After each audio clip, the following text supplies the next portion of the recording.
we will get rid of wars. And that's the whole point when we discuss this question of war and peace.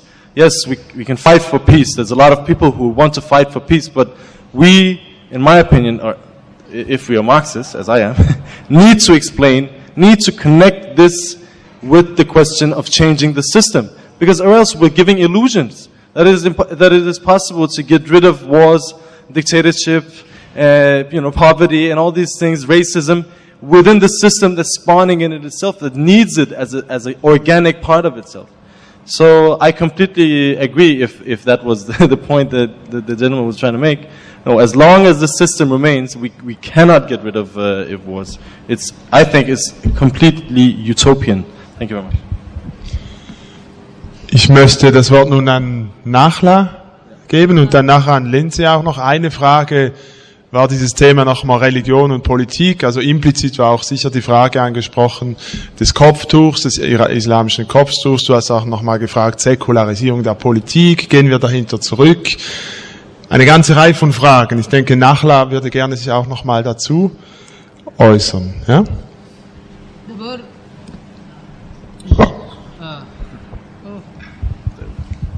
D'abord, moi, je ne disais pas ce que je pensais. Moi, j'observe. Je ne mets pas mon souhait ou ma conviction à la place de la réaction objective qui se produit dans les sociétés. C'est-à-dire, si je dis que j'ai vu soudain mes classes à l'université, celles de la première année surtout, il y a 500 étudiants, beaucoup d'étudiantes, puisque j'enseignais la sociologie à cette époque, donc c'est une spécialité qui est majoritairement féminisée, se voiler, ceci est indépendamment de mon sentiment. Si j'aime ou si je n'aime pas, si j'approuve, si je trouve que ce forme de défi à l'Occident est infructueux, qu'il est même mauvais, je peux penser tout ça. La réalité, et il faut faire la différence. Tu m'as fait une remarque comme quoi je devrais, je le sais, ça. Moi, je dis qu'est-ce qui se passe. Parce que aussi, les révolutionnaires, jeunes et moins jeunes, ont cette faculté qui est très bizarre, qui est celle de remplacer la réalité par leurs propres souhaits. Et je crois que c'est très dangereux. D'ailleurs, ça peut être une des raisons de nos défaites. Il faut savoir comment se produit la réalité et après faire sa stratégie pour l'influencer autant que possible. Mais si on néglige la réalité parce que pour une raison ou une autre, elle ne nous plaît pas, bien, on sort de la réalité, on devient une secte. Et moi, en tant que révolutionnaire, puisque Hamid tout le temps dit qu'il est révolutionnaire, moi je prétends que j'étais bien avant lui, puisqu'il y a la différence d'âge révolutionnaire. Moi je n'ai pas envie d'être une secte. Moi je n'ai pas envie de ne pas être efficace. Et ceci, sans faire de concessions. Je ne dis pas qu'il faut faire des concessions, mais il faut être lucide, il faut savoir comment se passent les choses. Quels sont les mécanismes de la réalité. Et c'est comme ça qu'on peut intervenir dans la réalité. Sinon, les groupuscules gauchistes ont cette particularité de croire que leur volonté remplace la réalité, et je ne suis pas d'accord. Et même s'ils pratiquent le discours le plus révolutionnaire au monde, à mon sens, ils ne remplissent pas leur devoir de révolutionnaire dans ce cas-là. Là, je suis en train de parler comme un responsable qui a toujours été, depuis l'âge de 14 ans, dans des groupes révolutionnaires actifs dans leur propre société. Je suis en train de parler pas du tout comme un professeur ni comme un chercheur, mais comme un militant et comme quelqu'un qui a construit et déconstruit et défait et reconstruit des partis politiques qui se voulaient tout le temps révolutionnaires. Donc, soyons clairs, je ne suis pas avec le voile, mais je ne peux pas être contre ceux qui choisissent le voile, et je dois trouver le moyen de discuter, d'abord de voir qu'est-ce qu'il y a dessus ce voile, parce que dessus le voile, il peut y avoir à l'intérieur du voile. Il peut y avoir des jeunes gens, des jeunes filles surtout. Ils sont extraordinaires, comme des jeunes filles ou des femmes qui sont rétrogrades. Comme exactement avec celles qui portent la mini-jupe, qui peuvent être des marchandises, autant que des femmes libérées. Je ne suis pas uniquement en train de dire ce que Lindsey a dit, personne n'apprend aux femmes comment elles doivent s'habiller, elles sont libres de décider de comment elles veulent s'habiller, ça les regarde, et personne n'a le droit ni de les couvrir avec le voile, ni d'interdire le voile. Moi, je suis en train de dire encore plus ce qui m'intéresse. Je peux considérer que la question du voile est une question qui ne peut pas être résolue par des décisions, et par des décisions étatiques, et par des pouvoirs qui sont des pouvoirs crétins, finalement, de part et d'autre. Et je peux considérer que ce qui m'intéresse beaucoup, c'est ce qu'il y a dans le cerveau de ces femmes, qu'elles soient voilées ou pas. Et je crois que c'est une question très importante. Concernant la démocratie, juste, je veux dire un petit mot. Les révolutions dans le monde arabe n'ont pas porté l'exigence de la démocratie. C'est une des conséquences. C'est une forme d'organisation sociale, comme nous le savons tous. Les révolutions dans le monde arabe ont dit toutes. Aish ou khubz, ça veut dire pain. Hurriya, ça veut dire liberté. Et adala ijtimaïya, ça veut dire justice sociale. C'était ça la revendication des mouvements révolutionnaires et des révolutions spontanées dans le monde arabe. Je crois que la démocratie après, si elle est une moitié de démocratie, et je suis d'accord avec Hamid, la démocratie occidentale qui est installée depuis maintenant plusieurs centaines d'années est une démocratie, beaucoup de façades, on le sait tous, mais il ne faut pas tomber dans le piège qui est tendu justement par les forces dominantes de celui de est-ce que c'est une bonne ou à moitié bonne démocratie. La revendication populaire durant ces révolutions et au moment de l'éclatement de ces révolutions était à propos de ces trois demandes basiques qui incluent la liberté. Et je pense qu'il y a une différence entre liberté et démocratie quand même. Lindsey, möchtest du auch noch auf die eine oder andere Wortmeldung reagieren?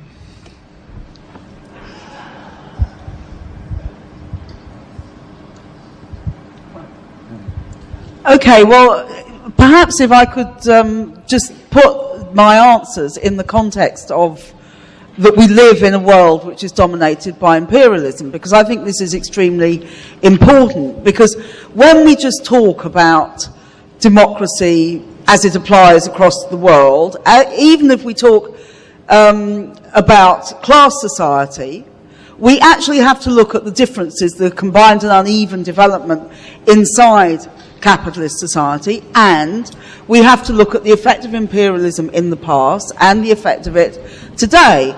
Because when the West talks about exporting democracy, you would never think that the British Empire controlled Africa, India and various other parts of the world from London. There was no democracy in the British Empire at all. There was no voting, people weren't able to do any of these things, which was all created and controlled from London. So this was true until after the Second World War. When you look at what is happening now, you cannot just simply, and perhaps here I have a disagreement with Hamid about this, I agree very much that we live in a class society and we have to end class society in order to make fundamental change in the world. But I also think that you cannot look at the Middle East, at other parts of the world, without looking at the question of imperialism. Because what imperialism means, it creates national oppression, it creates racial oppression. Actually, one of the things it's been extremely successful at doing is creating divide and rule among the people who live in particular countries. And we've seen this recently in Iraq, the way that they've recreated many of the ethnic tensions and so on, in order to maintain Western rule. And it seems to me we have to have that as a part of the equation. You cannot talk about the Egyptian revolution or any of the other revolutions that have taken place in the Middle East without actually saying this is a region where the whole question of Israel is of absolutely crucial importance. The whole question of the Palestinians is of absolutely crucial importance. I was reading an article by the Egyptian novelist Adaf Sawaif today, where she said her niece has gone, one of her nieces who lives in Cairo, has gone to the Rafah crossing into Gaza to help the Palestinians who are being bombed at the moment. And this is a dimension you can't ignore. It isn't just simply that people are fighting against their own government, their own dictatorship, their own ruling class. They're also fighting against a world imperialist system. So I think it's a very important thing for us to understand. The second thing is about how you actually do fight for democracy, because neoliberalism has taken away more and more democracy. We have less democracy now than we had 30 or 40 years ago. We have governments are more and more shells which don't represent people. Fewer and fewer people vote in elections. The police are far more repressive than they were 30 or 40 years ago in most countries. And all of these things, I think, have to be taken into account. The third thing I wanted to touch on is the question of religion, because, you see, I'm an atheist. I don't know how many people here in the room are atheists, probably quite a large number of us, but I don't actually think you can just say I'm an atheist and that's the end of the story. I was saying in my meeting about London earlier that many, many people in London are extremely religious. Again, I would say more so than 30 or 40 years ago in my experience. Many of them are black, brown, Asian, of various descriptions. Not just Muslims, but actually the Christian churches are absolutely packed with black people in the working class areas on a Sunday morning. But because we should remember what Marx says about religion. He says religion is the heart of the heartless world. It is the sigh of the oppressed. It is the opium of the people. And we should remember the whole of that saying, actually, because it is an opium. It is a kind of a drug that people have, but it's also something that people turn to in a world which is exploitative and oppressive and very, very difficult. And I do think that we do have to particularly look at Islam, not just as a religion which, you know, is very similar in many of its tenets to Christianity, Judaism, and so on, in terms of some of the criticisms that I would have. For example, the attitudes to women are very, very similar if you look at the teachings of it. I think we also have to look at it as when people are oppressed, religion can become a badge of their oppression.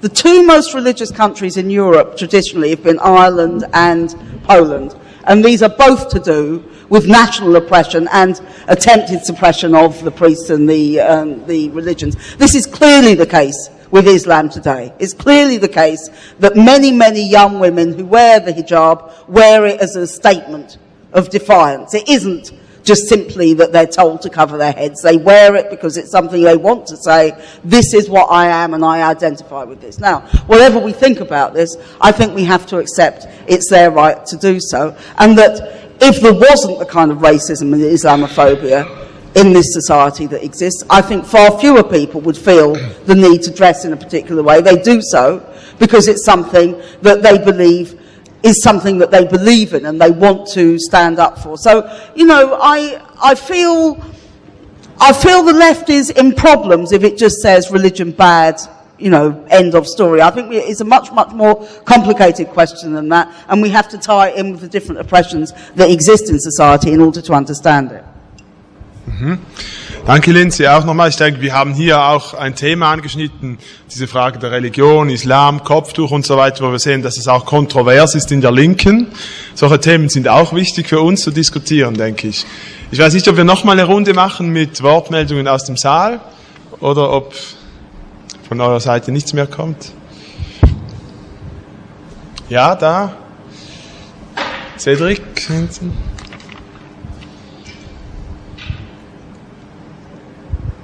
Hallo. Also ich habe zwei Fragen. Eine an Nahla. Und zwar zu dieser Frage mit den Schleiern. Ich denke auch, es ist sicher das Recht von jeder Frau, also einen Schleier aus welchen Gründen auch immer zu tragen. Wir dürfen weder für Verschleierung noch gegen Verschleierung irgendwelche Gesetze machen und die Leute zwingen, etwas zu tragen. Was ich mich aber frage, ist, inwiefern in arabischen Ländern und auch